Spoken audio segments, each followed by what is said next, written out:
Your Excellency, Governor General, Honourable Prime Minister, Honourable Ministers, and officials of the Government of Antigua and Barbuda, other visiting government ministers,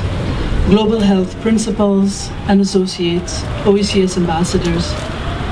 members of the diplomatic corps, distinguished ladies and gentlemen. Permit me the opportunity to express my real pleasure at being invited to attend this rather historic occasion and to extend a special thank you to the Honourable Prime Minister for ensuring that the OECS was represented at this event. Antigua and Barbuda has long been building for itself a reputation as a regional hub and a pioneer in certain sectors. It was this country, for example, who made the early break with agriculture, transforming former sugar lands into the landscape of resort-based tourism, radically transforming the development of the country and establishing tourism as the leading sector of growth and development, not only in this country, but in the wider OECS. Today, Antigua and Barbuda is set to break ground in another way with this ceremony, which marks the beginning of a joint venture between the private sector, the government, and the people in the field of cancer care and its treatment. This new facility, which expects to become a center of excellence in the field of oncology, has promised to offer the very best in quality care for the lowest cost to its customers and aims to extend its services not just to Antiguans and Barbudians, but also to the people throughout this region. In so doing, the construction of this new facility obtains a rather distinctive symbolism in three ways. First, it represents a rather bold move by regional entrepreneurs to engage in areas of endeavor that have traditionally been seen as a preserve of the public sector. Within the Caribbean, and almost especially among the microstates of the OECS, the provision of health care has always been viewed as a basic social service that regional governments are obliged to provide for their citizens. As a result, regional governments, in pursuit of a people-centered approach to development,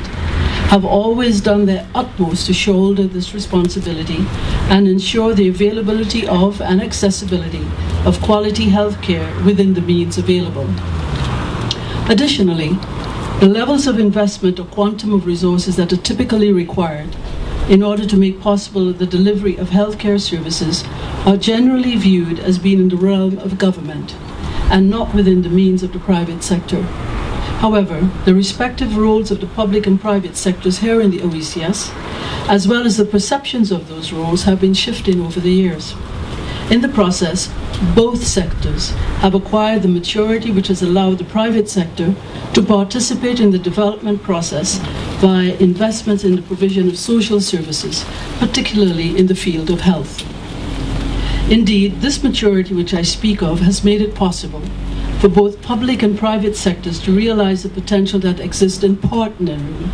as a useful and viable modality for the delivery of services in the face of resource constraints, which are particularly scarce in the face of current global climate, which has been extraordinarily harsh and very painful in recent times. Ladies and gentlemen, the economic advancement of our region has led to improvements in lifestyles and livelihoods for our people. But with this success has also come, as we've heard this morning, an increase in the prevalence of so-called lifestyle diseases. Chronic, non-communicable diseases, such as heart disease, stroke, cancer, and diabetes, are the main causes of premature morbidity, in the Caribbean, accounting for nearly half of the deaths of persons under 70 years old, and for 2 out of every 3 deaths overall. Of these 4 diseases, cancer is the second leading cause of death in the OECS. The care and treatment required to arrest this growing trend is extremely expensive and is causing a significant drain on the economies of this region, already embattled by the constraints of small size, diseconomies of scales, and economic and finance crises occurring globally. When viewed from this perspective, today's proceedings is therefore not just a common-sense practical acknowledgement of a regional need that can be profitably attended to.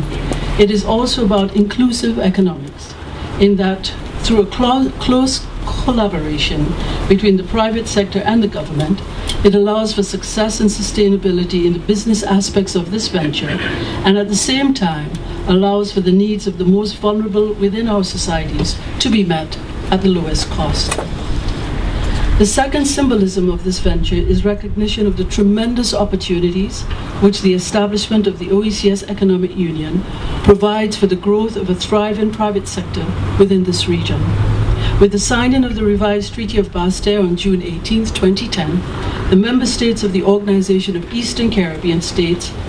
took the bold decision to deepen the integration process further to one that creates a single economic space through which goods, capital, and people can now flow freely. The construction of the Cancer Center of the Eastern Caribbean demonstrates a show of confidence by its principal investors in this vision